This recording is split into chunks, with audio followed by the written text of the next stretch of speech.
मेरे प्यारे देशवासियों, आजादी का ये महापर्व 140 करोड़ संकल्पों का पर्व है। आजादी का ये पर्व सामूहिक सिद्धियों का गौरव का पल है। हर हृदय उमंग से भरा हुआ है। देश एकता की भावना को निरंतर मजबूती दे रहा है। 140 करोड़ देशवासी आज तिरंगे के रंग में रंगे हैं। हर घर तिरंगा, भारत के हर कोने से, चाहे रेगिस्तान हो या हिमालय की चोटियां, समंदर के तट हो या घनी आबादी वाले क्षेत्र, हर तरफ से एक ही गुंज है, एक ही जयकारा है। हमारी प्राण से भी प्यारी मातृभूमि का जयगान है।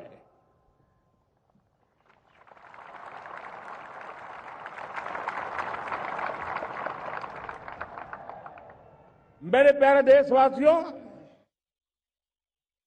सन 47 में अनंत संभावनाओं के साथ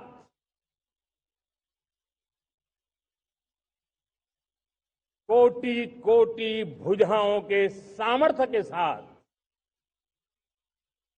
हमारा देश आजाद हुआ। देश की आकांक्षाएं उड़ाने भर रही थी, लेकिन चुनौतियां उससे भी कुछ ज्यादा थी। पूज्य बापू के सिद्धांतों पर चलते हुए संविधान सभा के सदस्यों ने एक बहुत ही महत्वपूर्ण दायित्व निभाया। भारत का संविधान गत 75 वर्ष से एक प्रकाश स्तंभ बन करके हमें मार्ग दिखाता रहा है। भारत के संविधान निर्माता अनेक विद महापुरुष डॉक्टर राजेंद्र प्रसाद, बाबा साहब आंबेडकर, पंडित नेहरू, सरदार वल्लभ भाई पटेल, डॉक्टर सर्वपल्ली राधाकृष्णन जी, इतना ही नहीं, हमारी नारी शक्ति का भी योगदान कम नहीं था। हंसा मेहता जी, दाक्षायणी, वेलायुधन जैसी विदुषियों ने भी भारत के संविधान को सशक्त करने में अपनी भूमिका निभाई थी। आज लाल किले की प्राचीर से देश का मार्गदर्शन करने वाले, देश को दिशा देने वाला संविधान के निर्माताओं को आदरपूर्वक नमन करता हूं।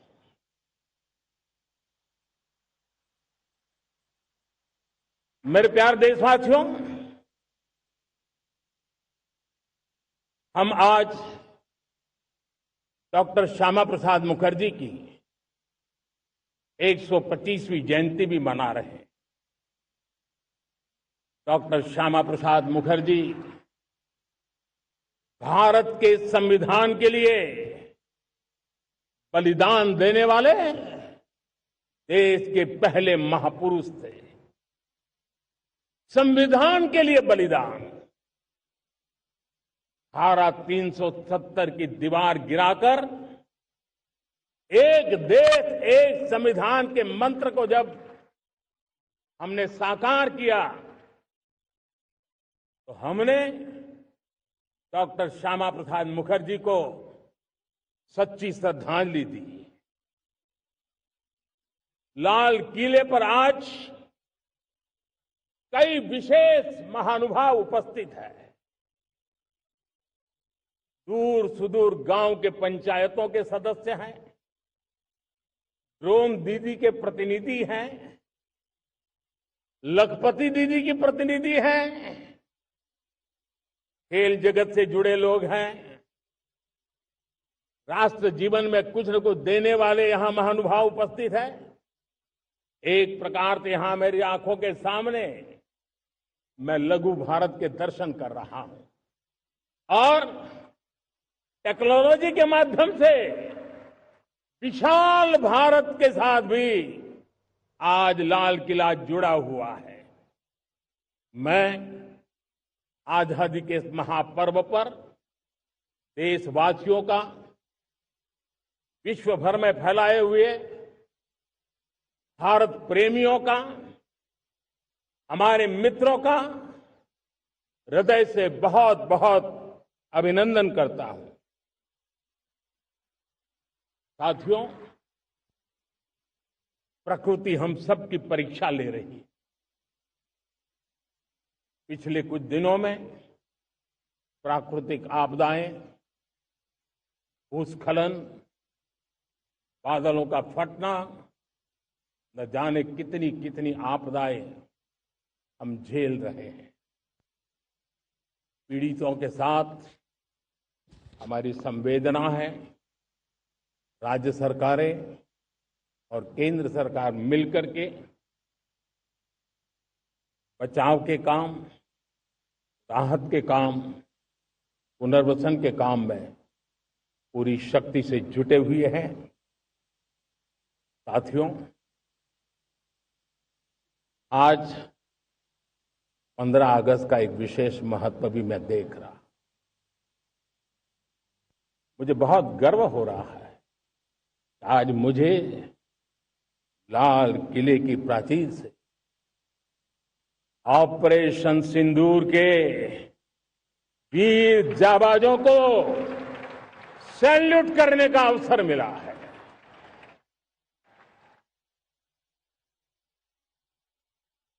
हमारे वीर जाबाज सैनिकों ने दुश्मनों को उनकी कल्पना से परे सजा दी है।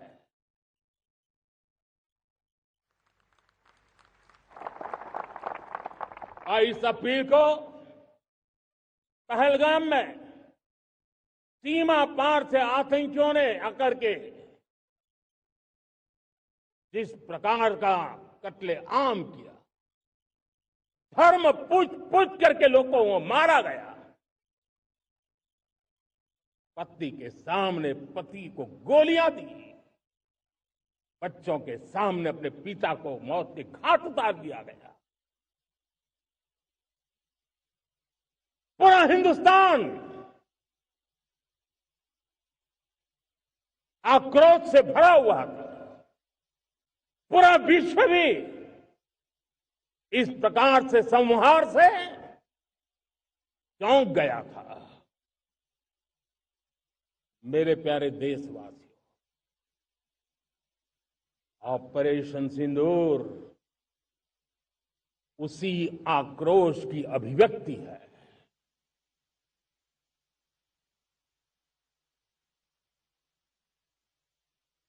बाईस तारीख के बाद हमने हमारे सेना को खुली छूट दे दी। रणनीति वो तय करे, लक्ष्य वो तय करे, समय भी वो चुने। और हमारी सेना ने वो करके दिखाया जो कई दशकों तक कभी हुआ नहीं था। सैकड़ों किलोमीटर दुश्मन की धरती पर घुस करके आतंकी हेडक्वार्टर्स को मिट्टी में मिला दिया। आतंकी इमारतों को खंडहर बना दिया।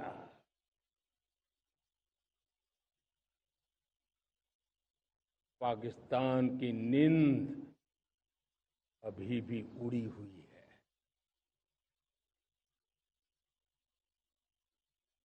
पाकिस्तान में हुई तबाही इतनी बड़ी है कि रोज नए नए खुलासे हो रहे हैं, नई नई जानकारियां आ रही हैं। मेरे प्यारे देशवासियों, हमारा देश कई दशकों से आतंक को झेलता आया हुआ है। देश के सीने को छलनी कर दिया गया है। अब हमने एक न्यू नॉर्मल प्रस्थापित किया। आतंक को और आतंकी को पालने पोसने वालों को, आतंकियों को ताकत देने वालों को अब हम अलग अलग नहीं मानेंगे।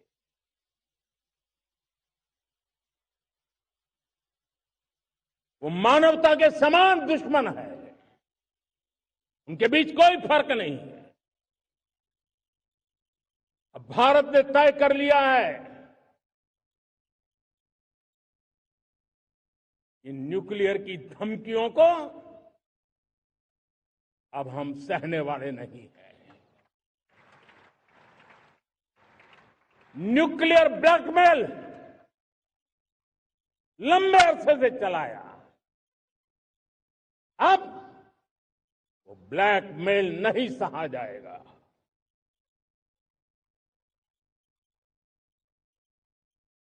आगे भी अगर दुश्मनों ने ये कोशिश जारी रखी, हमारी सेना तय करेगी,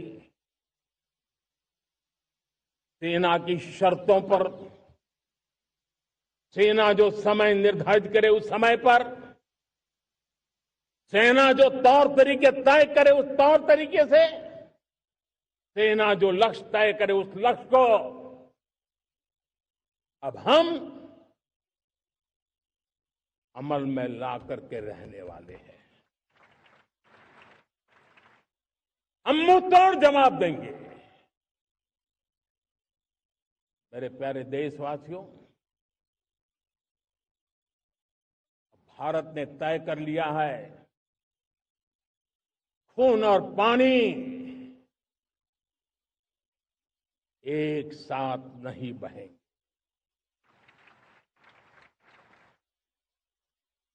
अब देशवासियों को भली भांति पता चला है कि सिंधु का समझौता कितना अन्यायपूर्ण है, कितना एक तरफा है। भारत से निकलती नदियों का पानी दुश्मनों के खेत को सींच रहा है और मेरे देश के किसान, मेरे देश की धरती पानी के बिना प्यासी है।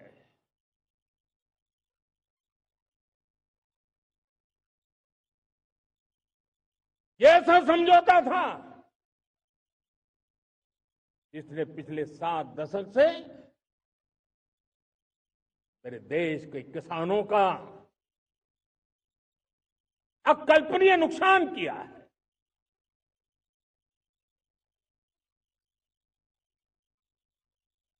अब हिंदुस्तान के हक का जो पानी है उस पर अधिकार सिर्फ और सिर्फ हिंदुस्तान का है, हिंदुस्तान के किसानों का है। भारत कतई सिंधु समझौते को, उस स्वरूप को दशकों तक सहा है, उस स्वरूप को आगे नहीं सहा जाएगा। किसान हित में, राष्ट्र हित में ये समझौता हमें मंजूर नहीं है। मेरे प्यारे देशवासियों, आजादी के लिए असंख्य लोगों ने बलिदान दी,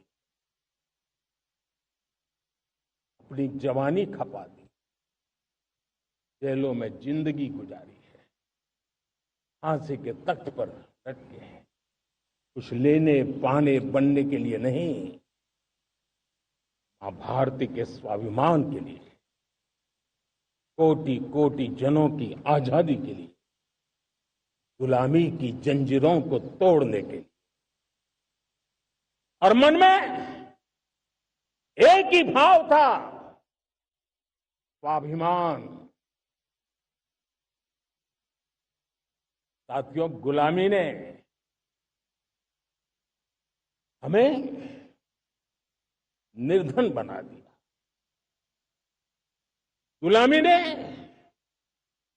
हमें निर्भर भी बना दिया, औरों पर हमारी निर्भरता बढ़ती गई। हम सब जानते हैं, आजादी के बाद कोटि कोटि जनों के पेट भरना बड़ी चुनौती थी, लेकिन यही मेरे देश के किसान हैं जिन्होंने खून पसीना एक करके देश के अन्न के भंडार भर दिए।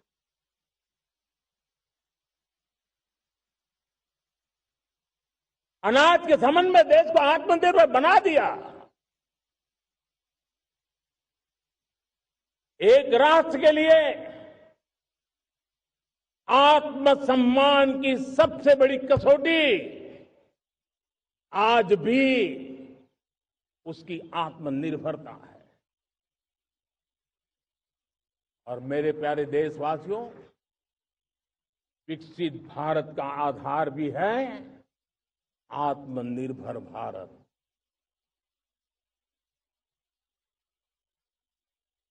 जो दूसरों पर ज्यादा निर्भर रहता है, उसकी आजादी पर उतना ही बड़ा प्रश्न चिन्ह लग जाता है। और दुर्भाग्य तो तब बन जाता है जब निर्भरता की आदत लग जाए, पता ही ना चले हम कब आत्मनिर्भरता छोड़ रहे हैं और कब किसी के निर्भर हो जाते हैं। ये आदत खतरे से खाली नहीं है और इसलिए प्रतिपल जागरूक रहना पड़ता है आत्मनिर्भर होने के लिए। और मेरे प्यारे देशवासियों, आत्मनिर्भरता का नाता सिर्फ आयात और निर्यात, रुपये, पैसे, पाउंड, डॉलर यहां तक सीमित नहीं है। इतना सीमित अर्थ उसका नहीं है। आत्मनिर्भरता का नाता हमारे सामर्थ्य से जुड़ा हुआ। और जब आत्मनिर्भरता खत्म होने लगती है तो सामर्थ्य भी निरंतर क्षीण होता जाता है। और इसलिए हमारे सामर्थ्य को बचाए रखने, बनाए रखने और बढ़ाए रखने के लिए आत्मनिर्भर होना बहुत अनिवार्य है। साथियों, हमने ऑपरेशन सिंदूर में देखा है मेड इन इंडिया की कमाल क्या थी। दुश्मन को पता तक न चला ये कौन से शस्त्रास्त्र है, ये कौन सा सामर्थ्य है जो पलक भर में उनको नष्ट कर रहा है। सोचिए, अगर हम आत्मनिर्भर होते, न होते, तो क्या ऑपरेशन सिंदूर इतनी त्वरित गति से हम कर पाते? पता नहीं कौन सप्लाई देगा, नहीं देगा, साजो सामान मिलेगा, नहीं मिलेगा, इसी की चिंता बनी रहती। लेकिन हमें मेड इन इंडिया की शक्ति हमारे हाथ में थी, सेना के हाथ में थी। इसलिए बिना चिंता, बिना रुकावट, बिना हिचकिचाहट हमारी सेना अपना पराक्रम करती रही। और ये पिछले 10 साल से लगातार डिफेंस के क्षेत्र में आत्मनिर्भरता पर हम एक मिशन लेकर के चले हैं, उसके नतीजे आज नजर आ रहे हैं। साथियों, मैं एक और विषय पर आपका ध्यान आकर्षित करना चाहता हूं। ये बात से कोई इनकार नहीं कर सकता कि 21वीं सदी टेक्नोलॉजी ड्रिवन सेंचुरी है, और जब टेक्नोलॉजी ड्रिवन है और इतिहास की तरफ नजर करें तो पता है, इतिहास गवाह है, जिन जिन देशों ने टेक्नोलॉजी में महारत हासिल की, वो देश विकास की ऊंचाइयों को पार कर गए, शिखर पर पहुंच गए। आर्थिक शक्ति नए पैमाने पर पहुंचती गई। हम जब टेक्नोलॉजी के अलग अलग आयामों की बात करते हैं तो मैं आपका ध्यान आकर्षित करता हूं सेमीकंडक्टर्स पे। उदाहरण के तौर पे बताता हूं,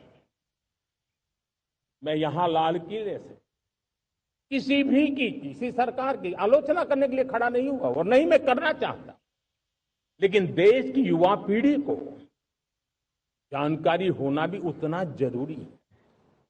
हमारे देश में 50-60 साल पहले सेमीकंडक्टर को लेकर के फाइलें शुरू हुई। 50-60 साल पहले फैक्ट्री का विचार चालू हुआ। आप मेरे नौजवानों जानकर के हैरान हो जाएंगे, आज सेमीकंडक्टर जो पूरी दुनिया की एक ताकत बन गया है, 50-60 साल पहले वो विचार,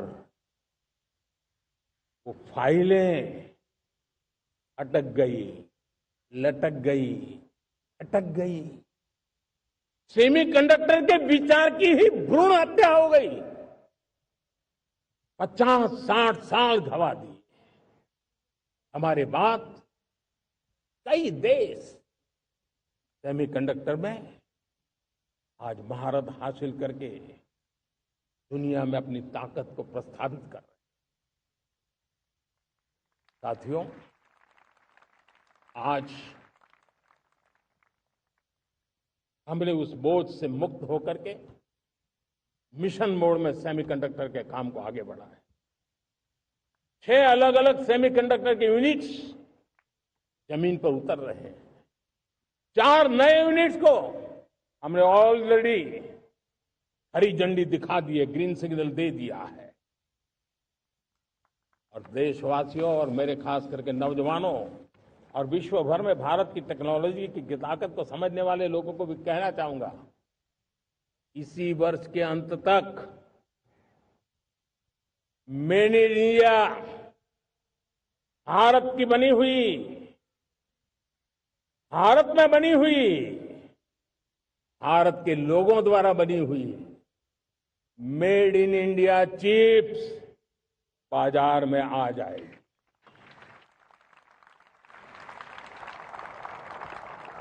मैं दूसरा उदाहरण देना चाहता हूं। अब ऊर्जा के क्षेत्र में हम सब जानते हैं कि हम एनर्जी के लिए बहुत सारे देशों पर डिपेंडेंट है। पेट्रोल हो, डीजल हो, गैस हो, लाखों करोड़ रुपए हमें खर्च करके लाना पड़ता है। हमें इस संकट से देश को आत्मनिर्भर बनाना, ऊर्जा में आत्मनिर्भर बनाना बहुत जरूरी है। हमने बीड़ा उठाया और आज 11 वर्ष में सोलर एनर्जी 30 गुना बढ़ चुकी है। हम नए नए डैम बना रहे हैं ताकि हाइड्रो का विस्तार हो और हमें क्लीन एनर्जी की उपलब्ध हो। भारत मिशन ग्रीन हाइड्रोजन लेकर के आज हजारों करोड़ रुपए इन्वेस्ट कर रहा है। भविष्य की ऊर्जा को ध्यान में रख करके, ऊर्जा के क्षेत्रों को ध्यान में रख करके भारत न्यूक्लियर एनर्जी पर भी बहुत बड़े इनिशिएटिव ले रहा है। न्यूक्लियर एनर्जी में 10 नए न्यूक्लियर रिएक्टर तेजी से काम कर रहे हैं। 2047 तक, जो कि हमने विकसित भारत का लक्ष्य तय किया है, जब देश की आजादी के 100 साल होंगे, हम परमाणु ऊर्जा क्षमता 10 गुना से भी अधिक बढ़ाने का संकल्प लेकर के आगे बढ़ रहे हैं। मेरे प्यारे देशवासियों, रिफॉर्म एक निरंतर प्रक्रिया है। समयानुकूल परिस्थिति के अनुसार रिफॉर्म करते जाना होता है। हम न्यूक्लियर एनर्जी के क्षेत्र में बहुत बड़े रिफॉर्म लेकर के आए। अब हमने प्राइवेट सेक्टर के लिए भी परमाणु ऊर्जा को उसके द्वार खोल दिए हैं। हम शक्ति को जोड़ना चाहते हैं। मेरे प्यारे देशवासियों,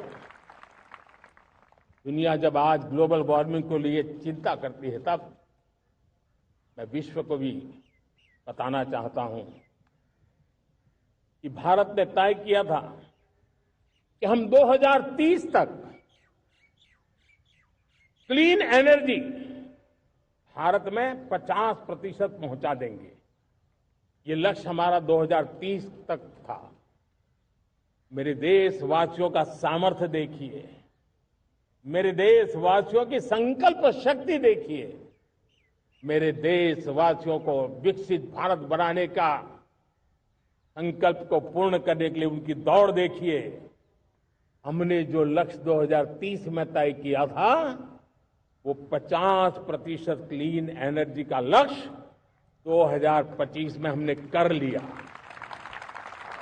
5 साल पहले हमने अचीव कर लिया, क्योंकि विश्व के प्रति भी हम उतने ही संवेदनशील हैं, प्रकृति के प्रति भी उतने ही हम जिम्मेवार लोग हैं। मेरे प्यारे देशवासियों, बजट का बहुत बड़ा हिस्सा ये पेट्रोल, डीजल, गैस, इन सबको लाने के लिए खर्च होता था। लाखों करोड़ रुपए चले जाते थे। अगर हम ऊर्जा में डिपेंडेंट न होते, तो वो धन मेरे देश के नौजवानों के भविष्य के लिए काम आता। वो धन मेरे देश के गरीबों को गरीबी के खिलाफ लड़ाई लड़ने में काम आता। वो धन मेरे देश के किसानों के कल्याण में काम आता। वो धन मेरे देश के गांव की परिस्थिति को पलटने के लिए काम आता। लेकिन हमें विदेशों को देना पड़ रहा है। अब हम आत्मनिर्भर बनने की दिशा में काम कर रहे हैं। देश को विकसित बनाने के लिए हम अब समुद्र मंथन की तरफ भी जा रहे हैं। हमारे समुद्र के मंथन को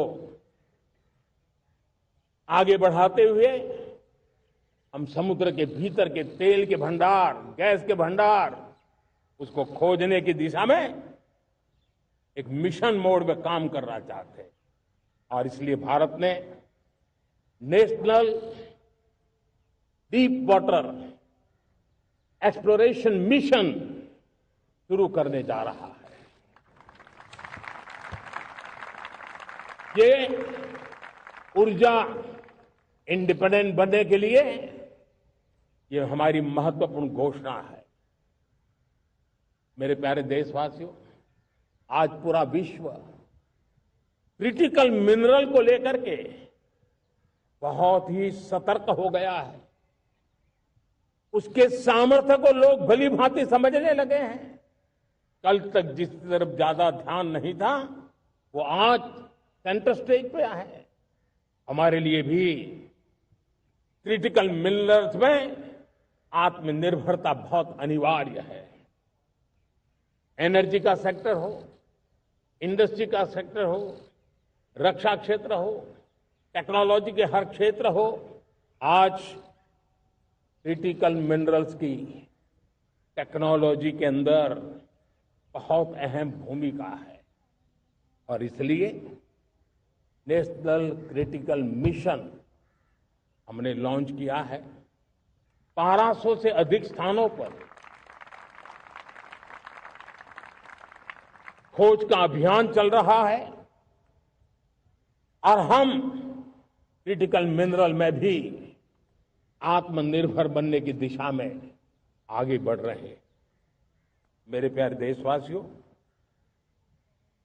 स्पेस सेक्टर का कमाल तो हर देशवासी देख रहा, गर्व से भर जा रहा। और हमारे group captain Shubhanshu Shukla space station से लौट चुके हैं और आने वाले कुछ दिनों में वो भारत भी आ रहे हैं। हम स्पेस में भी अपने दम पर आत्मनिर्भर भारत गगनयान की तैयारी कर रहे हैं। हम अपने बलबूते पर हमारा अपना स्पेस स्टेशन बनाने की दिशा में हम काम कर रहे हैं। अब पिछले दिनों स्पेस में जो रिफॉर्म किए गए, मुझे बहुत गर्व हो रहा है। मेरे देश के 300 से ज्यादा स्टार्टअप्स आप सिर्फ और सिर्फ स्पेस सेक्टर में काम कर रहे हैं और उन 300 स्टार्टअप में हजारों नौजवान पूरे सामर्थ्य के साथ जुटे हैं। ये है मेरे देश के नौजवानों की ताकत और ये है हमारे देश के नौजवानों के प्रति विश्वास। मेरे प्यारे देशवासियों, 140 करोड़ भारतवासी 2047 में जब आजादी के 100 साल होंगे, विकसित भारत के संकल्प को परिपूर्ण करने के लिए पूरी ताकत से जुटे हैं। इस संकल्प की पूर्ति के लिए भारत आज हर सेक्टर में आधुनिक इकोसिस्टम तैयार कर रहा है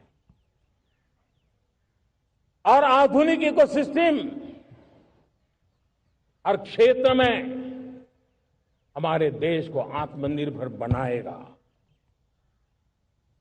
आज मेरा लाल किले की प्राचीर से मेरे देश के युवा वैज्ञानिकों को, मेरे टैलेंटेड यूथ को, मेरे इंजीनियर्स को और प्रोफेशनल्स को और सरकार के हर विभागों को भी मेरा आह्वान है, क्या हमारा अपना made in India fighter jets के लिए जेट इंजन हमारा होना चाहिए कि नहीं होना चाहिए?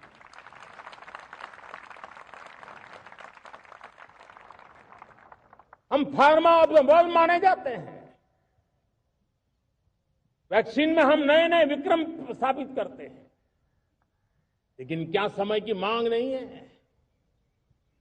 हम रिसर्च और डेवलपमेंट में और ताकत लगाएं, हमारे अपने पेटेंट हो,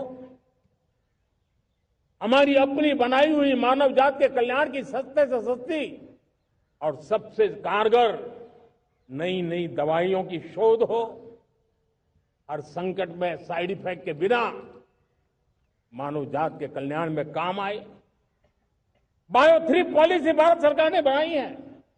मैं देश के नौजवानों को कहता हूं, आइए बायो 3 पॉलिसी का अध्ययन करके अब कदम उठाइए।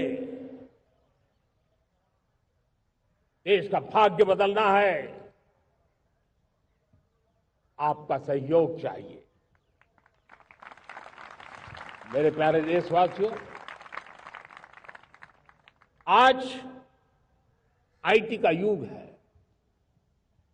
डेटा की ताकत है। क्या समय की मांग नहीं है?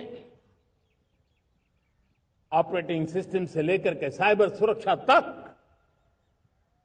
डीप टेक से लेकर के आर्टिफिशियल इंटेलिजेंस तक, सारी चीजें हमारी अपनी हो, इस पर हमारे ही लोगों का सामर्थ्य जुटा हुआ हो, उनकी सामर्थ्य शक्ति का विश्व को परिचय करें। साथियों, आज दुनिया में सोशल मीडिया कहो, बाकी प्लेटफॉर्म कहो, दुनिया के प्लेटफॉर्म पर हम काम कर रहे हैं। दुनिया ने हमने दिखा दिया है, यूपीआई का हमारा प्लेटफॉर्म आज दुनिया को अजोबा कर रहा है। हमारे में सामर्थ्य है। रियल टाइम ट्रांजैक्शन में 50% अकेला भारत यूपीआई के माध्यम से करता है। इसका मतलब की ताकत है। क्रिएटिव वर्ल्ड हो, सोशल मीडिया हो, ये जितने भी प्लेटफॉर्म्स हैं, मेरे देश के नौजवानों में चुनौती करता हूं आपको, आइए हमारे अपने प्लेटफॉर्म क्यों ना हो, हम क्यों दूसरों पर निर्भर रहे, क्यों भारत का धन बाहर जाए। और मुझे आपके सामर्थ्य पर भरोसा है। मेरे प्यारे देशवासी, जैसे ऊर्जा के क्षेत्र में हम डिपेंडेंट हैं, वैसा ही देश का दुर्भाग्य है कि फर्टिलाइजर, उसमें भी हमें दुनिया पर निर्भर रहना पड़ता है। मेरे देश के किसान भी फर्टिलाइजर का सही उपयोग कर करके धरती माता की सेवा कर सकते हैं। अनाप शनाप उपयोग से भी धरती मां को बहुत नुकसान पहुंचा रहे हैं। लेकिन साथ साथ मैं देश के नौजवानों को कहना चाहता हूं, देश के उद्योग जगत को कहना चाहता हूं, देश के प्राइवेट सेक्टर को कहना चाहता हूं, आइए हम फर्टिलाइजर के भंडार भर दें, हम नए नए तौर तरीके खोजें और भारत की आवश्यकता के अनुसार हम अपना फर्टिलाइजर तैयार करें। हम औरों पर निर्भर न रहे। साथियों, आने वाला युग ईवी का है। अब ईवी बैटरी क्या हम नहीं बनाएंगे? हम निर्भर रहेंगे? सोलर पैनल की बात हो, इलेक्ट्रिक व्हीकल्स के लिए जिन जिन चीजों की आवश्यकताएं हैं, वो हमारी अपनी होनी चाहिए। साथियों, मैं ये इसलिए कहने की हिम्मत करता हूं, क्यों? क्योंकि मुझे देश के नौजवानों के सामर्थ्य पर भरोसा है। और भरोसा सिर्फ वो मेरे देश के नौजवान हैं इतने मात्र से नहीं है। कोविड के समय हम बहुत सारी चीजों पर निर्भर थे। तो मेरे देश के नौजवानों को कहा गया कि वैक्सीन हमारी अपनी चाहिए, देश ने करके दिखाया। कोविन प्लेटफॉर्म हमारा अपना होना चाहिए, देश ने करके दिखाया। करोड़ों करोड़ों लोगों की जिंदगी बचाने का काम हमने किया है। वही स्पिरिट, वही जज्बा हमें जीवन के हर क्षेत्र में आत्मनिर्भर बनने के लिए अपना सब कुछ देना है। अपना जो बेस्ट है वो हमें दे करके रहना है। साथियों, पिछले 11 साल में एंटरप्रेन्योरशिप, उद्यमशीलता को बहुत बड़ी ताकत मिली। आज लाखों स्टार्टअप्स टियर 2, टियर 3 सिटी में देश की अर्थशक्ति को, देश के इनोवेशन को ताकत दे रहे हैं। उसी प्रकार से मुद्रा योजना से हमारे देश के करोड़ों नौजवान, उसमें भी हमारी बेटियां, करोड़ों करोड़ों लोग मुद्रा से लोन लेकर के अपना खुद का कारोबार कर रहे हैं। खुद तो अपने पैरों पर खड़े हुए हैं, लेकिन औरों को भी पैरों पर खड़े रहने की ताकत देते हैं। वे भी एक प्रकार से हर व्यक्ति को आत्मनिर्भर बनाने का अवसर दे रही है। मेरे साथियों, विमेन सेल्फ हेल्प ग्रुप, किसी का ध्यान नहीं था। पिछले 10 साल में विमेन सेल्फ हेल्प ग्रुप ने कमाल करके दिखाया। आज उनके प्रोडक्ट दुनिया के बाजार में जाने लगे हैं। लाखों करोड़ों का कारोबार हमारे विमेन सेल्फ हेल्प ग्रुप करते हैं। मैंने एक बार मन की बात में खिलौने की बात कही थी। हम करोड़ों करोड़ रुपए के खिलौने विदेश से लाते थे। मैंने ऐसे ही मन की बात में कहा, करे मेरे देश के नौजवानों, ऐसा भी करें नहीं क्या, किलो भी बाहर जाएंगे। और आज मैं गर्व से कहता हूं कि मेरा देश खिलौने एक्सपोर्ट करने लग गया है। यानी देश के सामर्थ्य को हर प्रकार के अवसर मिले, हर रुकावटों से मुक्ति मिले, उसको सर्वाधिक करने के लिए प्रेरित किया जाए। देश कर सकता है। मैं देश के युवाओं से कहता हूं, आइए, आप इनोवेटिव आइडियाज लेकर के, आपके आइडियाज को मरने मत देना दोस्तों। आज का आपका आइडिया हो सकता है आने वाली पीढ़ी का भविष्य बना सकता है। मैं आपके साथ खड़ा हूं। मैं आपके लिए काम करने के लिए तैयार हूं, आपका साथी बन के काम करना तैयार हूं। आप आइए, हिम्मत जुटाइए, इनिशिएटिव लीजिए। जो युवा मैन्युफैक्चरिंग के बारे में सोचते हैं, आइए आगे बढ़िए। सरकार के नियमों में बदलाव करना है, मुझे बताइए। अब देश रुकना नहीं चाहता है। 2047 दूर नहीं है। एक एक पल की कीमत है और हम एक भी पल गंवाना नहीं चाहते दोस्तों।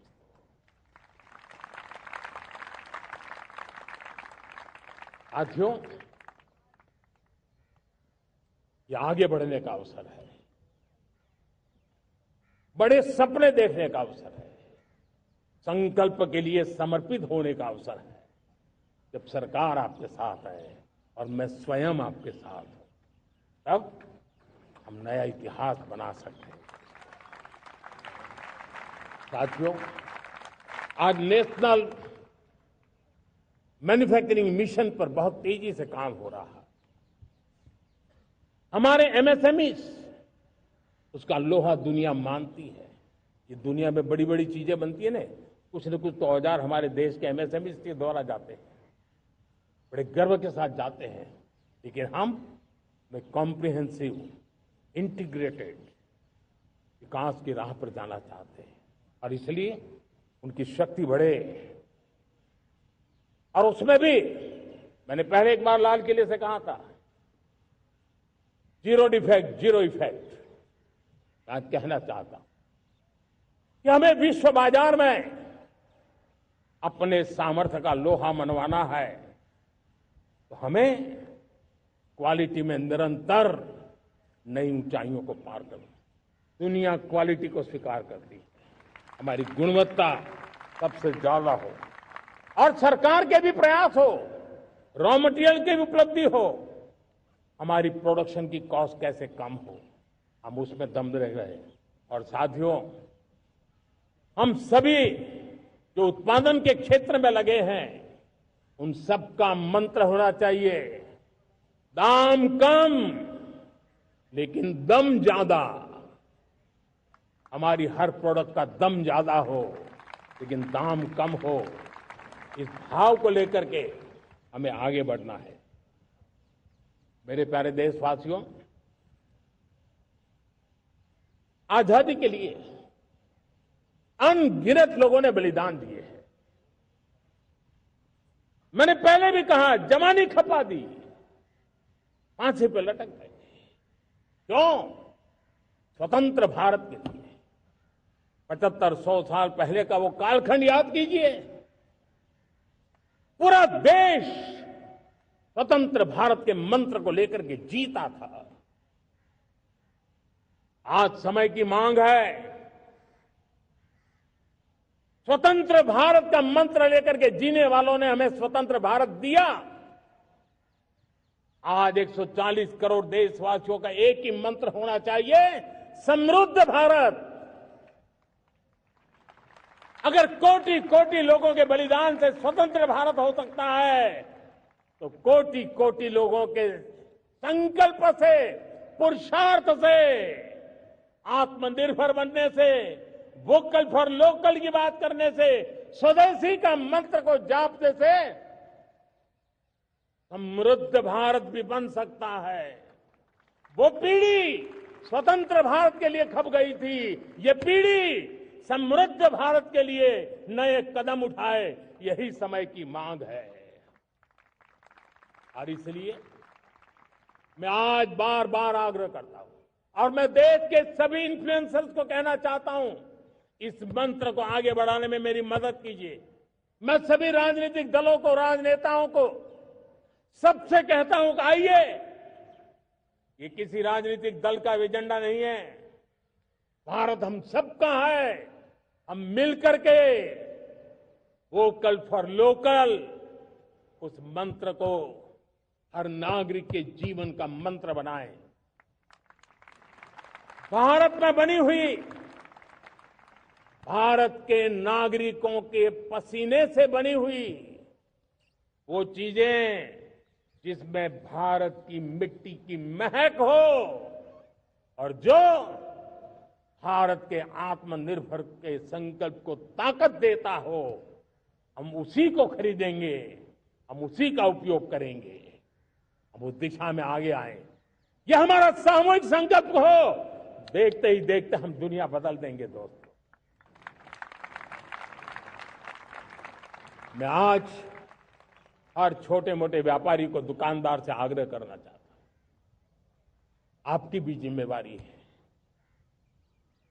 हम छोटे थे, हमने कभी बाजार में देखा नहीं था कि शुद्ध घी की दुकान, ऐसे ही लिखा जाता था घी की दुकान। लेकिन समय रहते लोग लिखने लगे शुद्ध घी की दुकान। मैं चाहता हूं देश में ऐसे व्यापारी आगे आए, ऐसे दुकानदार आए कि यहां स्वदेशी माल बिकता है, वो बोर्ड लगा रहे। हम स्वदेशी का गर्व करने लगे। हम स्वदेशी मजबूरी में नहीं, मजबूती के साथ उपयोग करेंगे, मजबूती के लिए उपयोग करेंगे और जरूरत पड़ी तो औरों को मजबूर करने के लिए उपयोग करेंगे। ये हमारी ताकत होनी चाहिए, ये हमारा मंत्र होना चाहिए। मेरे प्यारे देशवासियों,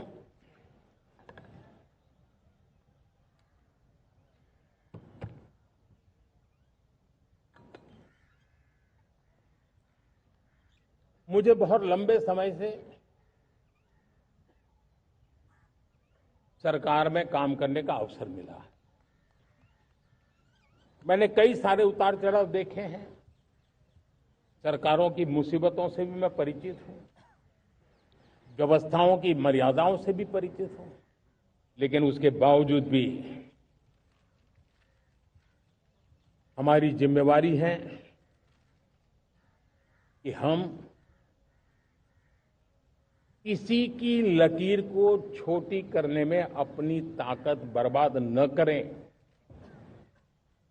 मैं बड़े अनुभव से कहता हूं, किसी दूसरे की लकीर छोटी करने के लिए अपनी ऊर्जा हमें नहीं खपानी है। हमें पूरी ऊर्जा के साथ हमारी लकीर को लंबा करना है।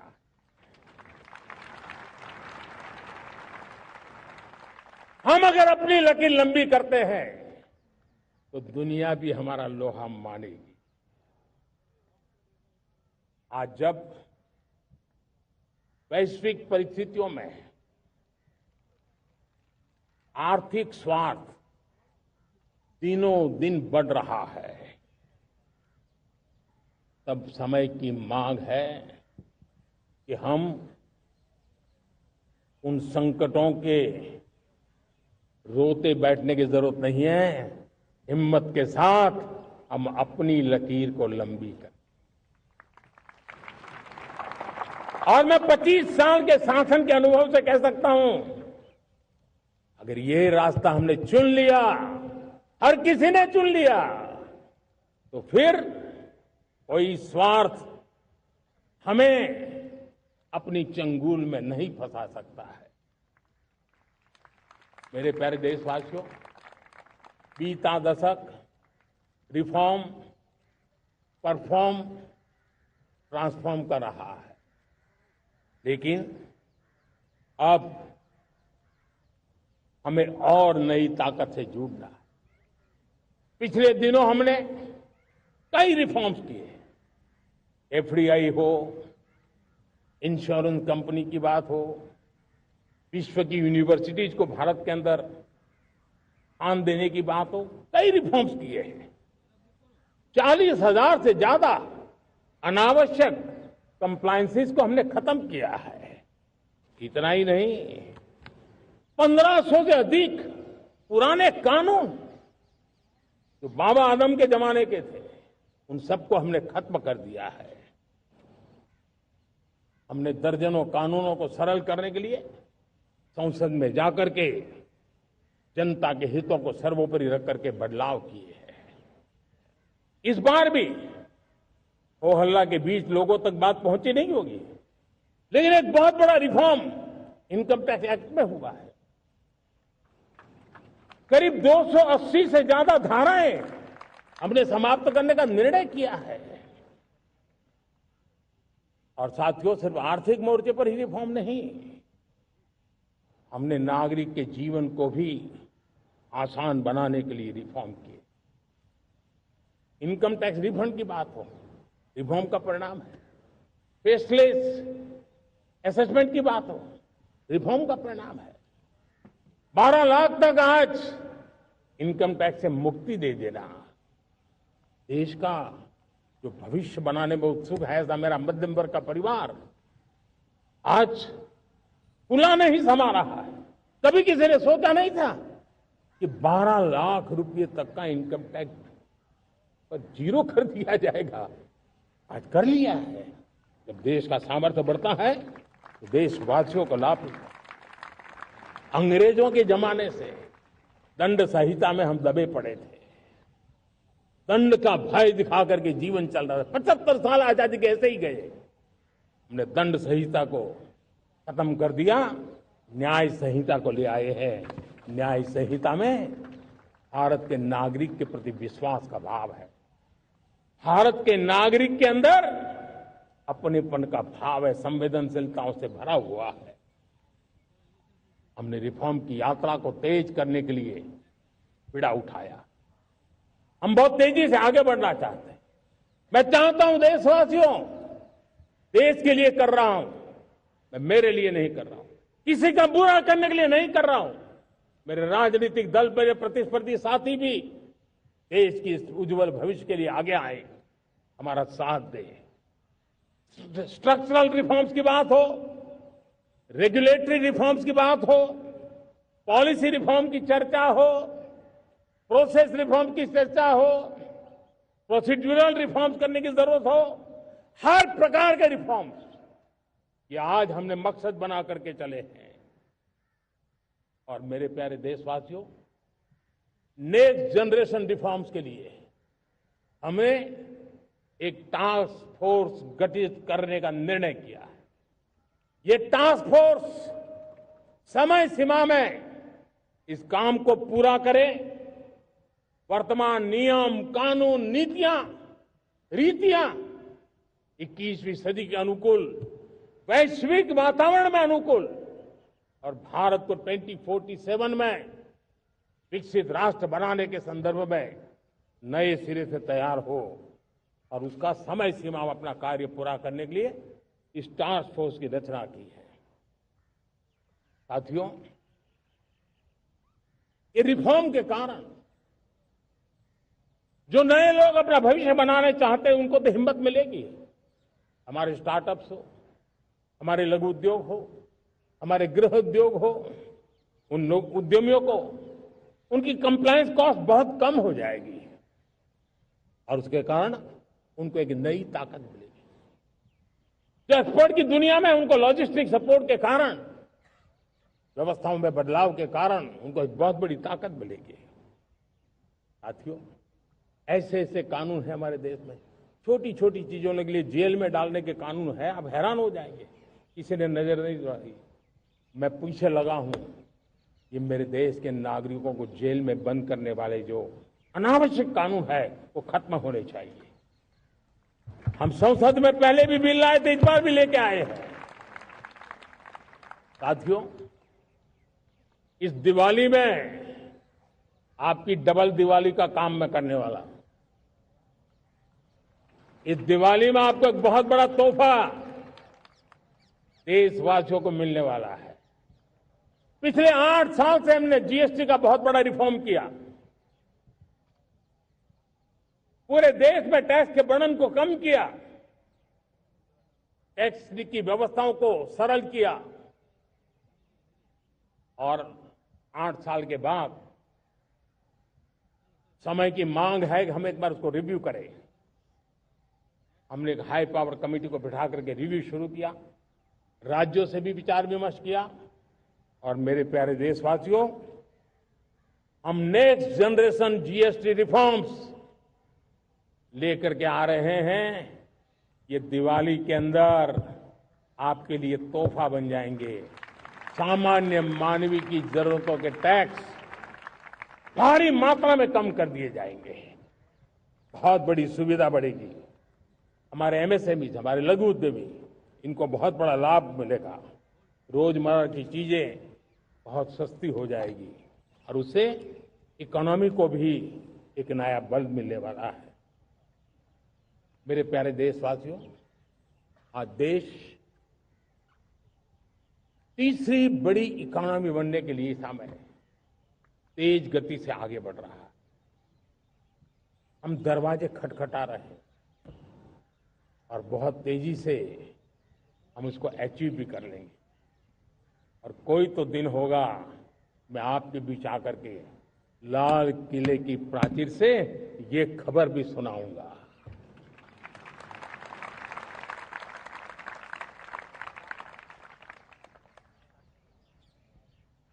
आज भारत की अर्थव्यवस्था और आर्थिक स्थिति को लेकर पूरी दुनिया आश्वस्त है। इतनी अस्थिरता के बीच आशा की किरण बना हुआ है भारत का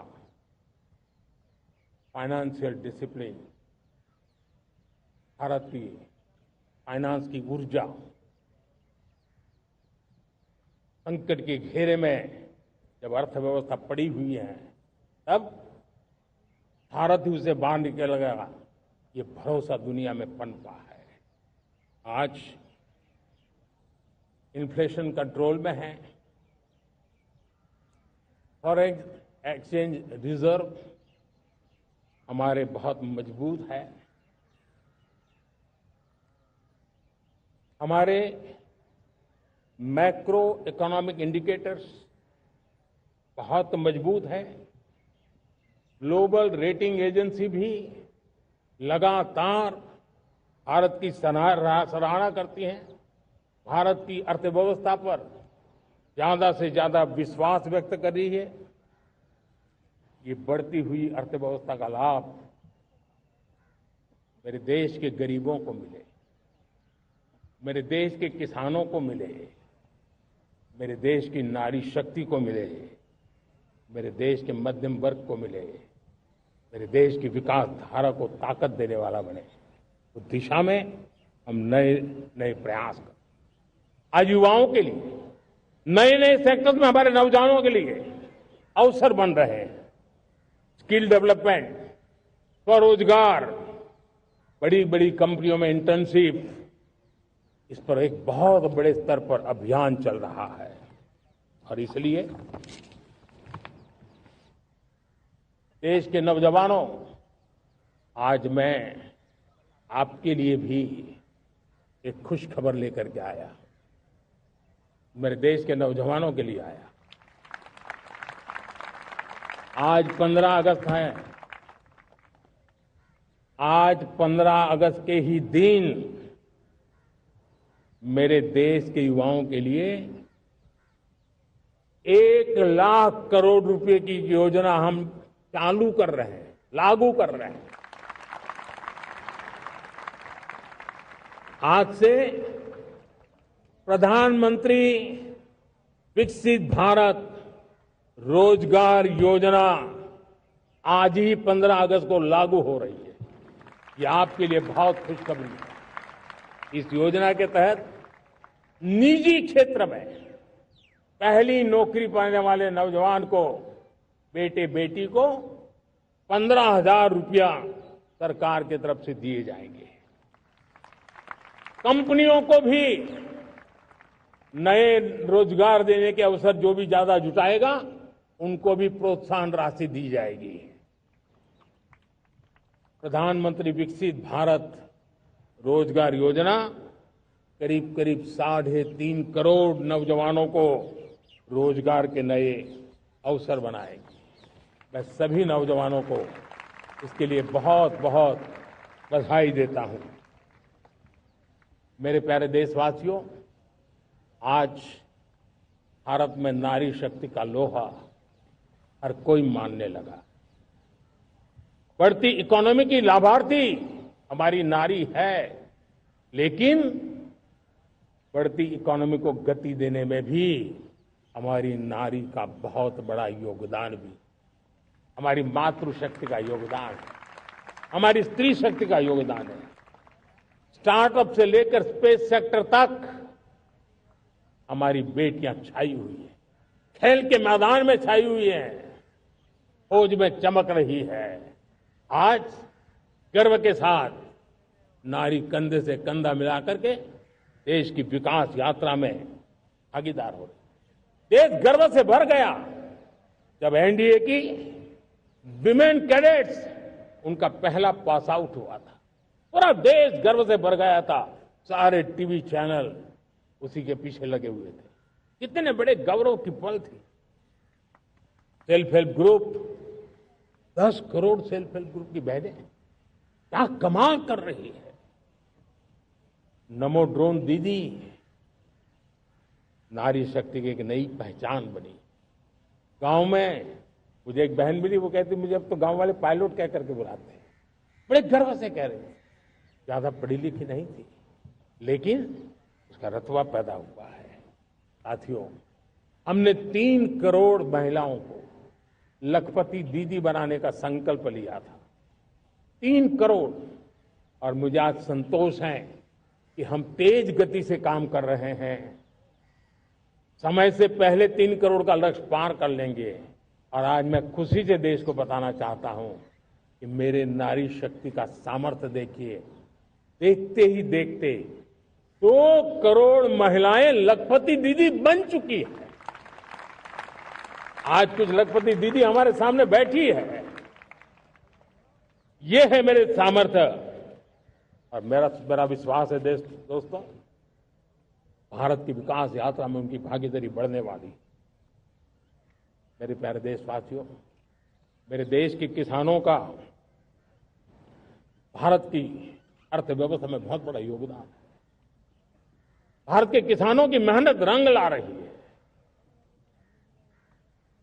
पिछले साल अनाज के उत्पादन में मेरे देश के किसानों ने के पुराने सारे विक्रम तोड़ दिए।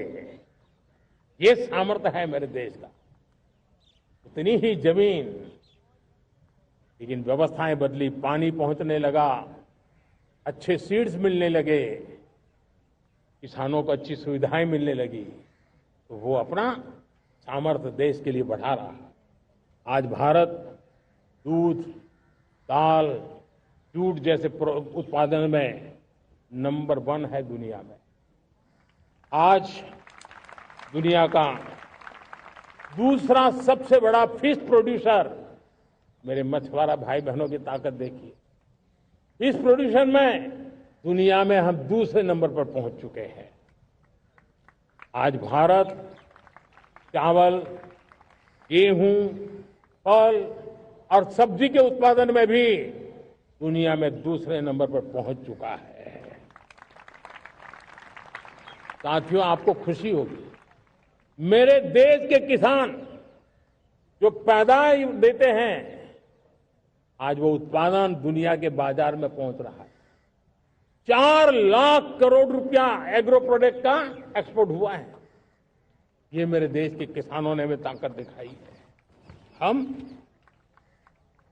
छोटे किसान हो, पशुपालक हो, मछुआरे हो, देश के विकास की अनेक योजनाओं का लाभ आज हम उन तक पहुंचा रहे हैं। पीएम किसान सम्मान निधि हो, रेन वाटर हार्वेस्टिंग हो, सिंचाई की योजनाएं हो, क्वालिटी सीड्स हो, फर्टिलाइजर की आवश्यकता हो, हर क्षेत्र में आज और किसान को एक भरोसा हो गया है फसल बीमा का। वो साहसिक बना रहा, उसका परिणाम भी देश को मिल रहा है। जो पहले कल्पना की बात थी आज हकीकत बन गई है। देशवासियों, हमारे देश के पशुधन को बचाने में हमें कोविड की वैक्सीन मुफ्त में मिली, वो तो याद है, लेकिन हम पशुधन के लिए भी अब तक 125 डोज मुफ्त में पशुओं को लगा चुके हैं। फूट एंड माउथ डिसीज से मुक्ति पाने के लिए, जो हमारा यहां उत्तर भारत में उसे खुरपका मुंहपका बीमारी कहते हैं, उसे बचाने के लिए 125 करोड़ डोज हम लगा चुके हैं और मुफ्त में लगा चुके हैं। हम खेती के मामले में देश के वो जिले जहां के किसान औरों से पीछे रह गए, किसी न किसी कारण से 100 जिले ऐसे हैं जहां अपेक्षाकृत कम खेती है, और इसलिए हमने 100 जिले आइडेंटिफाई किए हैं पूरे देश में से, और वहां के किसानों को एम्पावर करना, किसानों को शक्ति देना, किसानों को मदद करने का एक अभियान चलाया है। और इसके लिए पीएम धन धान्य कृषि योजना का आरंभ किया है। पीएम धन धान्य कृषि योजना वो देश के 100 जिले जहां थोड़ी सी भी मदद कर देंगे तो वहां का किसान भी भारत के अन्य किसानों की बराबरी कर देगा। मेरे प्यारे देशवासियों, भारत के किसान, भारत के पशुपालक, भारत के मछुआरे, ये हमारी सबसे बड़ी प्राथमिकता है। भारत के किसान, भारत के मछुआरे, भारत के पशुपालक, उनसे जुड़ी किसी भी अहितकारी नीति के आगे मोदी दीवार बन के खड़ा है।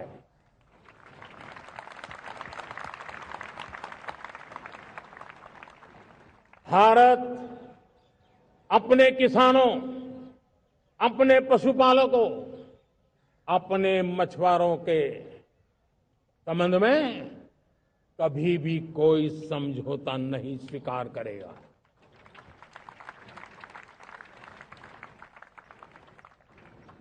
प्यारे देशवासियों, गरीबी क्या होती है मुझे किताबों में पढ़ना नहीं पड़ा है, मैं जानता, सरकार में भी रहा हूं, और इसलिए मेरी कोशिश रही है कि सरकार फाइलों में नहीं होनी चाहिए। सरकार देश के नागरिकों की लाइफ में होनी चाहिए। दलित हो, पीड़ित हो, शोषित हो, वंचित हो, उनके लिए सकारात्मक रूप से सरकारें प्रोएक्टिव हो, सरकारें प्रो पीपल हो, उस दिशा में हम निरंतर प्रयास कर रहे हैं। समाज के हर जरूरत व्यक्ति के लिए, कुछ लोगों को लगता है कि सरकार की योजनाएं पहले भी आती थी, जी नहीं, हम सरकार की योजनाओं को जमीन पर उतार रहे हैं, सैचुरेशन पर बल देते हैं, और सामाजिक न्याय का अगर कोई सच्चा सा सच्चा एजुकेशन है तो सैचुरेशन में है, जिसमें कोई हकदार छूटे नहीं, हकदार के घर तक सरकार जाए और उसे अपना हक की चीजें मिले, उसके लिए हम काम कर रहे हैं। जनधन अकाउंट जब खोले गए ना, वो सिर्फ बैंक का अकाउंट था ऐसा नहीं है, उसे एक स्वाभिमान मिला था कि बैंक के दरवाजे मेरे लिए भी खुलते हैं, मैं भी बैंक के दरवाजे में जाकर के टेबल पे हाथ रख करके बात कर सकता हूं। ये विश्वास हमने जगाया है।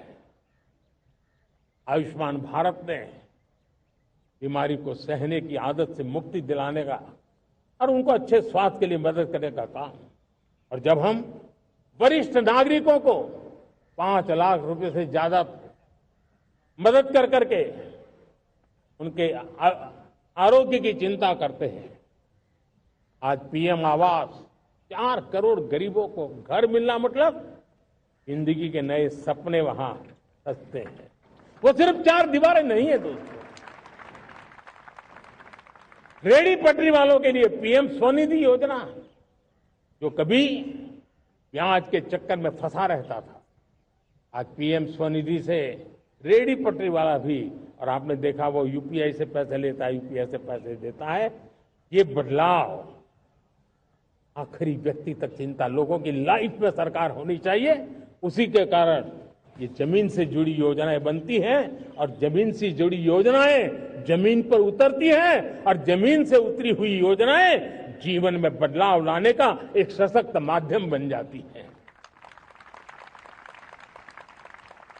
एक समय था, गरीब हो, पीड़ित हो, आदिवासी, वंचित हो, दिव्यांग हो, हमारी विधवा माताएं बहनें हो, अपने हक के लिए दर दर भटकते रहते थे।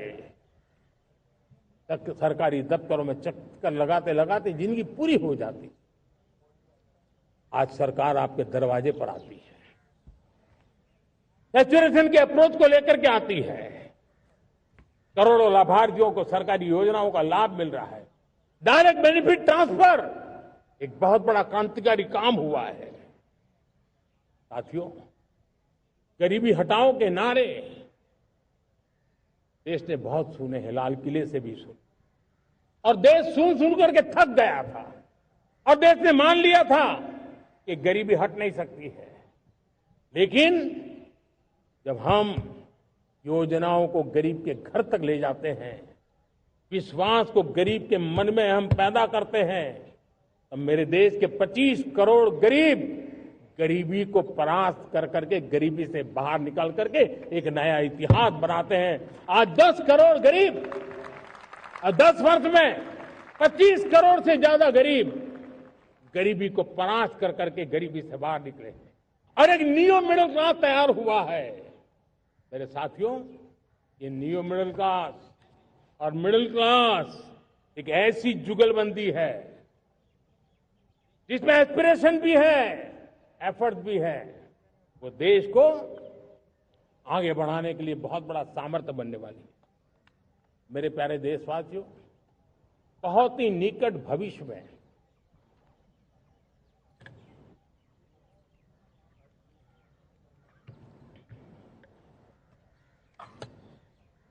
मेरे प्यारे देशवासियों, बहुत ही निकट भविष्य में महान समाज सुधारक महात्मा ज्योतिबा फुले जी की 200वीं जयंती आ रही है।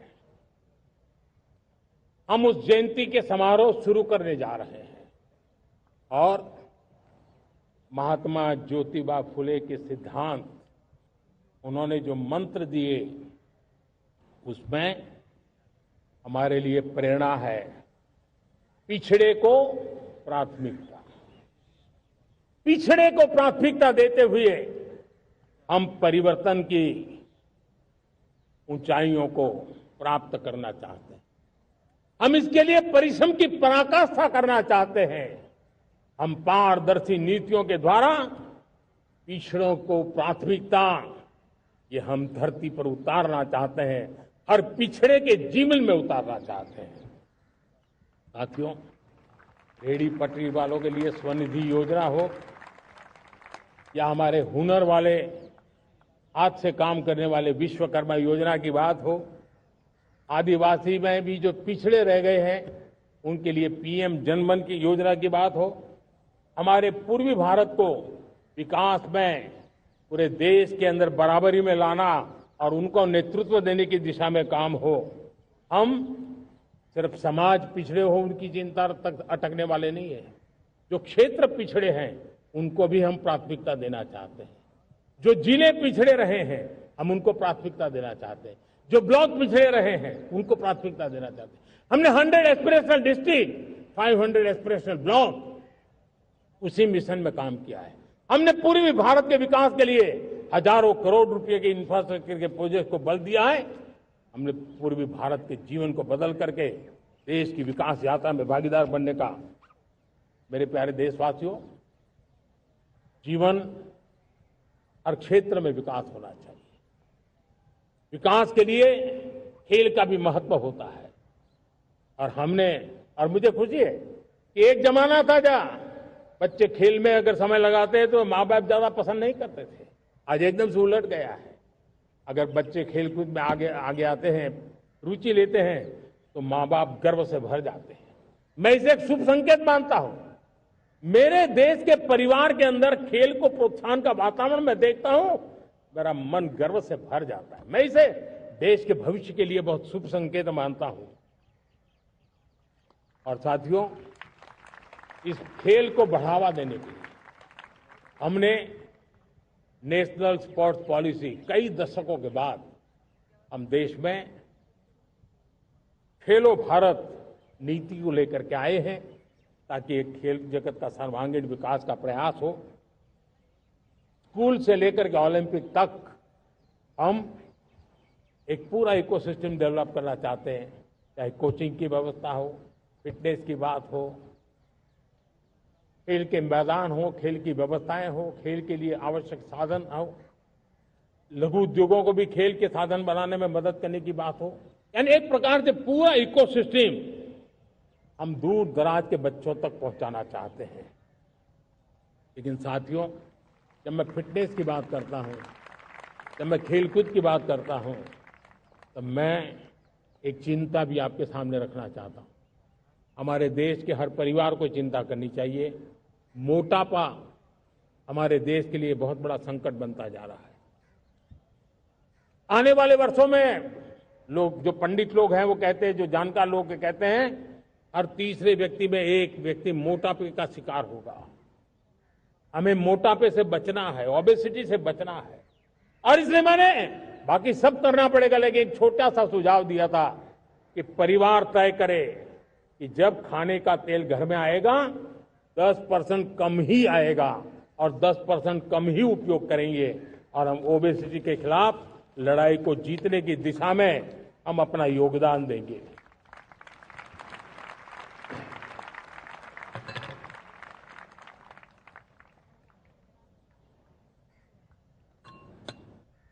मेरे प्यारे देशवासियों, हमारा देश भाग्यवान है।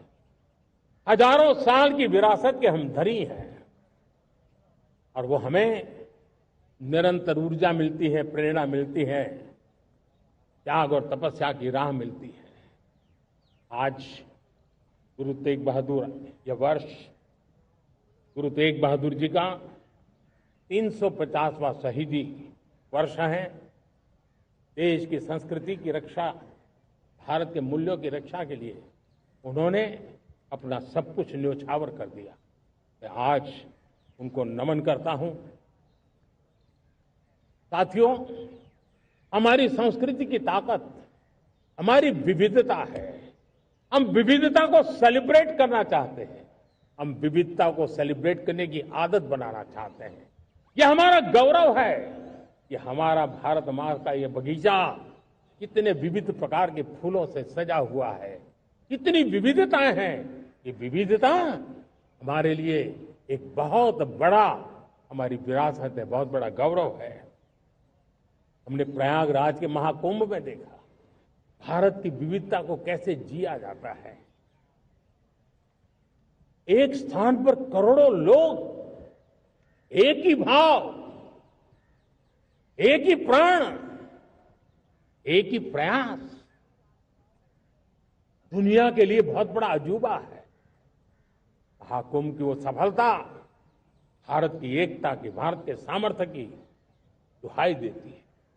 साथियों, हमारा देश भाषाओं की विविधता से बहुत ही भरा हुआ है, पुलकित है। और इसीलिए हमने मराठी, असमिया, बांग्ला, पाली, प्राकृत को क्लासिकल लैंग्वेज का दर्जा दिया है। और मेरा मत है, हमारी भाषाएं जितनी विकसित होगी, हमारी सभी भाषाएं जितनी समृद्ध होगी, हमारे नॉलेज के सिस्टम को भी उतना ही बल मिलने वाला है। और हमारी वो ताकत है, और जब डेटा का जमाना है ना, तो ये ताकत दुनिया के लिए भी बड़ी ताकत बन सकती है। इतना सामर्थ्य हमारी लैंग्वेज में। हमें हमारी सभी भाषाओं पर गर्व होना चाहिए। हमारी सभी भाषाओं के विकास के लिए हर किसी ने बनते हुए प्रयास करना चाहिए। साथियों, पांडुलिपि में हमारे ज्ञान के भंडार पड़े हैं, लेकिन उसके प्रति उदासीनता रही है। इस बार हमने ज्ञान भारतम योजना के तहत देश भर में जहां भी हस्तलिखित ग्रंथ है, जहां पांडुलिपियां हैं, सदियों पुराने जो दस्तावेज हैं, उनको खोज खोज करके आज की टेक्नोलॉजी का उपयोग करते हुए उस ज्ञान की समृद्धि को आने वाली पीढ़ियों के लिए काम आए, उस दिशा में काम कर रहे हैं। मेरे प्यारे देशवासियों, हमारा स्पष्ट मत है, यह देश सिर्फ सरकारें नहीं बनाती है, ये देश राज सत्ता पर विराजमान लोग ही नहीं बनाते हैं, ये देश शासन की धुरा संभालने वाले नहीं बनाते हैं, ये देश बनता है कोटि कोटि जनों के पुरुषार्थ से, ऋषियों के, मुनियों से, वैज्ञानिकों के, शिक्षकों के, किसानों के, जवानों के, सेना के, मजदूरों के, हर किसी के प्रयास से देश बनता है।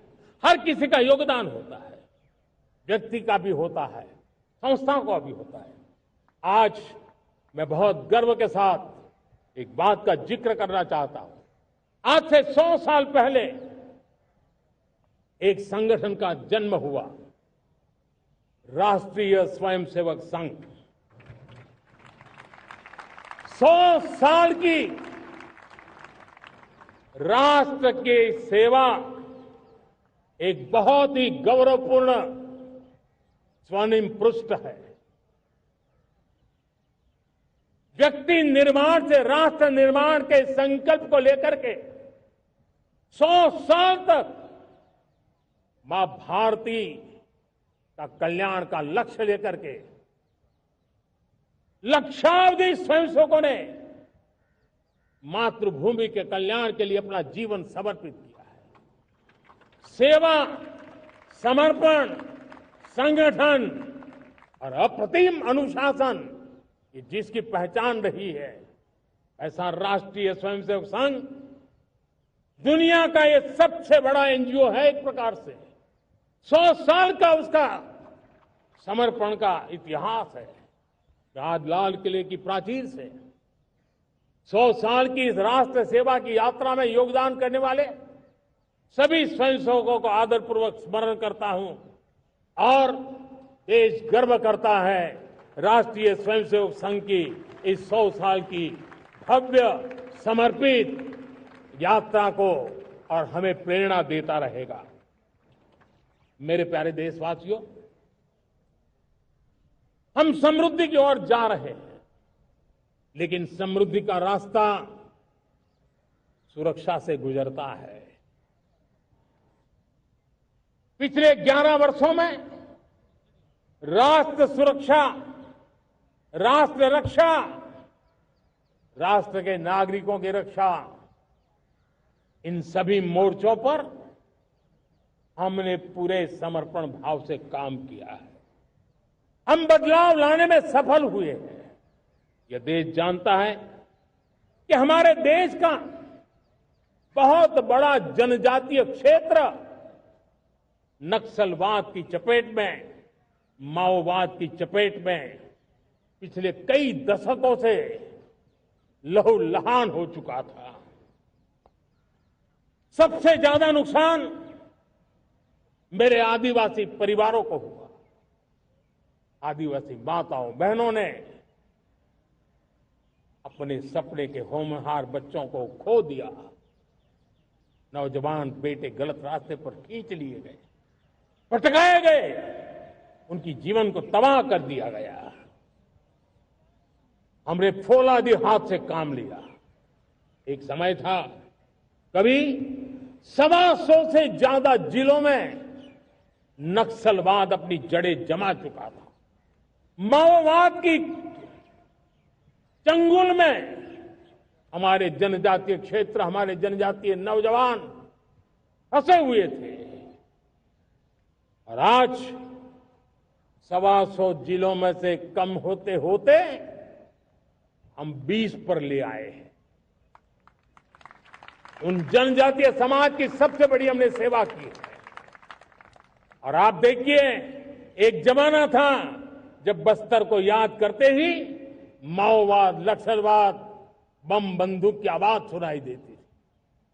उसी बस्तर में माओवाद नक्सल से मुक्त होने के बाद जब बस्तर के नौजवान ओलंपिक करते हैं, हजारों नौजवान भारत माता की जय बोल करके खेल के मैदान में उतरते हैं, पूरा वातावरण उत्साह से भर जाता है।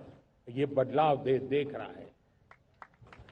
जो क्षेत्र कभी रेड कॉरिडोर के रूप में जाने जाते थे, वो आज विकास के ग्रीन कॉरिडोर बन रहे हैं। साथियों, हमारे लिए गर्व की बात है, भारत के नक्शे में जिन क्षेत्रों को लहूलुहान कर दिया गया था, लाल रंग से रंग दिया गया था, हमने वहां संविधान, कानून और विकास का तिरंगा फहरा दिया है। मेरे प्यारे देशवासियों, ये भगवान बिरसा मुंडा की 150वीं जयंती का अवसर है। तब इन जनजातीय क्षेत्रों को नक्सल से मुक्त कर करके, मेरे जनजातीय परिवार के नौजवानों की जिंदगी बचा करके, हमने भगवान बिरसा मुंडा को एक सच्ची श्रद्धांजलि दी है।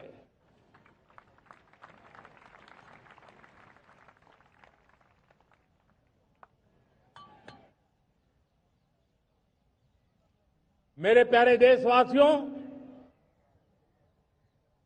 मैं आज देश के सामने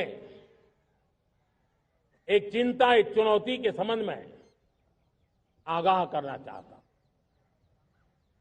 षड्यंत्र के तहत,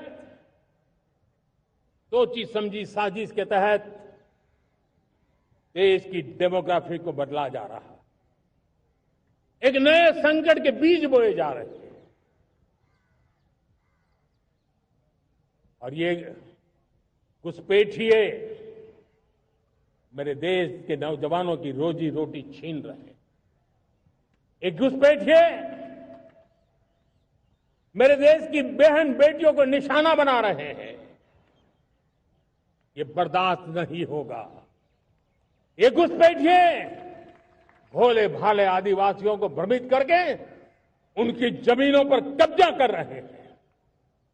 ये देश सहन नहीं करेगा। और इसलिए मेरे प्यारे देशवासियों, जब डेमोग्राफी परिवर्तन होता है, सीमावर्ती क्षेत्रों में डेमोग्राफी में परिवर्तन होता है, तब राष्ट्रीय सुरक्षा के लिए संकट पैदा होता है। देश की एकता, अखंडता और प्रगति के लिए ये संकट पैदा, सामाजिक तनाव के बीज बो देता है। और कोई देश अपना देश घुसपैठियों के हवाले नहीं कर सकता है। दुनिया का कोई देश नहीं कर सकता है, तो हम भारत को कैसे कर सकते हैं? हमारे पूर्वजों ने त्याग और बलिदान से आजादी पाई है, हमें स्वतंत्र भारत दिया है। उन महापुरुषों के प्रति हमारा कर्तव्य है कि हम हमारे देश में ऐसी हरकतों को स्वीकार न करें। उनकी सच्ची श्रद्धांजलि होगी। और इसलिए मैं आज लाल किले की प्राचीर से कहना चाहता हूं, हमने एक हाई पावर्ड डेमोग्राफी मिशन शुरू करने का निर्णय किया है। ये मिशन, इस मिशन के द्वारा ये जो भीषण संकट नजर आ रहा है, भारत में मंडरा रहा है जो संकट है, उसको निपटाने के लिए तय समय में सुविचारित, सुनिश्चित रूप से अपने कार्य को करेगा। उस दिशा में हम आगे बढ़ रहे हैं। मेरे प्यारे देशवासियों, कल जन्माष्टमी का पावन पर्व है। भगवान श्री कृष्ण का जन्मोत्सव देश में मनाया जाता है। साथियों, जब मुझे भगवान श्री कृष्ण याद आते हैं तो हम देख रहे हैं कि पूरे विश्व में आज युद्ध के तौर तरीके बदल रहे हैं। हमने देखा है कि भारत युद्ध के हर नए तौर तरीकों को निपटने में समृद्ध है। हमने ऑपरेशन सिंदूर में दिखा दिया है, टेक्नोलॉजी में जो भी महारत थी, पाकिस्तान ने हमारे सैन्य ठिकानों पर, हमारे एयरबेस पर, हमारे संवेदनशील स्थानों पर हमारे आस्था के केंद्रों पर, हमारे नागरिकों पर मिसाइल्स, ड्रोन अनगिनत मात्रा में उन्होंने वार किया। देश ने देखा है, लेकिन देश को सुरक्षित रखने के जो प्रयास पिछले 10 साल में हुए हैं, उस ताकत का परिणाम था कि उनके हर हमले को हमारे जाबाजों ने और हमारी टेक्नोलॉजी ने तिनके की तरह बिखेर दी।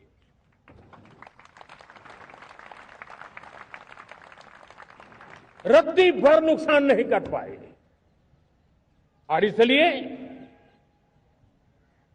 जब युद्ध के मैदान में टेक्नोलॉजी का विस्तार हो रहा है, टेक्नोलॉजी हावी हो रही है, तब राष्ट्र की रक्षा के लिए, देश के नागरिकों की सुरक्षा के लिए हमें भी, हमने जो आज महारत पाई है, वो महारत का और विस्तार करने की जरूरत है। हमने आज जो महारत पाई है, उसको लगातार अपग्रेडेड करते रहने की आवश्यकता है। और इसलिए साथियों, मैंने एक संकल्प लिया है, मुझे आपके आशीर्वाद चाहिए, कोटि कोटि देशवासियों के आशीर्वाद चाहिए, क्योंकि समृद्धि कितनी ही क्यों न हो, अगर सुरक्षा के प्रति उदासीनता बरतते हैं तो समृद्धि भी किसी काम की नहीं रहती। और इसलिए सुरक्षा का महत्व बहुत बड़ा है। और इसलिए मैं आज लाल किले की प्राचीर से कह रहा हूं, आने वाले 10 साल में 2035 तक राष्ट्र के सभी महत्वपूर्ण स्थलों, जिनमें सामरिक के साथ साथ सिविलियन क्षेत्र भी शामिल है, जैसे अस्पताल हो, रेलवे हो, जो भी आस्था के केंद्र हो, उन्हें टेक्नोलॉजी के नए प्लेटफॉर्म द्वारा पूरी तरह सुरक्षा का कवच दिया जाएगा। ये सुरक्षा का कवच लगातार विस्तार होता जाए, देश का हर नागरिक सुरक्षित महसूस करे, किसी भी प्रकार की टेक्नोलॉजी हम पर वार करने आ जाए, हमारी टेक्नोलॉजी उससे बेहतर सिद्ध हो। और इसलिए आने वाले 10 साल 2035 तक मैं ये राष्ट्रीय सुरक्षा कवच का विस्तार करना चाहता हूं, मजबूती देना चाहता हूं, आधुनिक बनाना चाहता हूं। और इसलिए भगवान श्री कृष्ण से प्रेरणा पाकर के हमने श्री कृष्ण का जो सुदर्शन चक्र था, उस सुदर्शन चक्र की राह को चुना है। आप में से बहुत लोगों को याद होगा,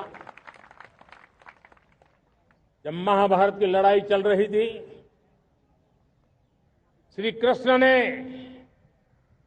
अपने सुदर्शन चक्र से सूर्य के प्रकाश को रोक दिया था और दिन में ही अंधेरा कर दिया था। सूर्य प्रकाश को सुदर्शन चक्र से रोक दिया था। और तब अर्जुन ने जो शपथ ली थी जयद्रथ का वध करने की, उस प्रतिज्ञा को अर्जुन पूर्ण कर पाए थे। वो सुदर्शन चक्र के पराक्रम और रणनीति का परिणाम था। अब देश सुदर्शन चक्र मिशन लॉन्च करेगा।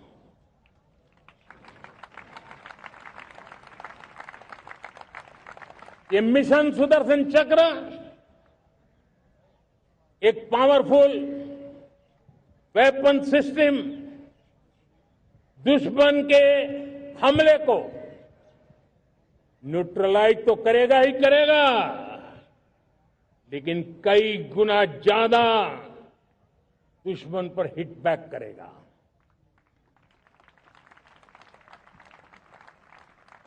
हमने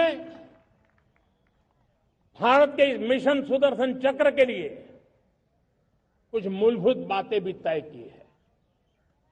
आने वाले 10 सालों में हम उसको प्रखरता से आगे बढ़ाना चाहते हैं।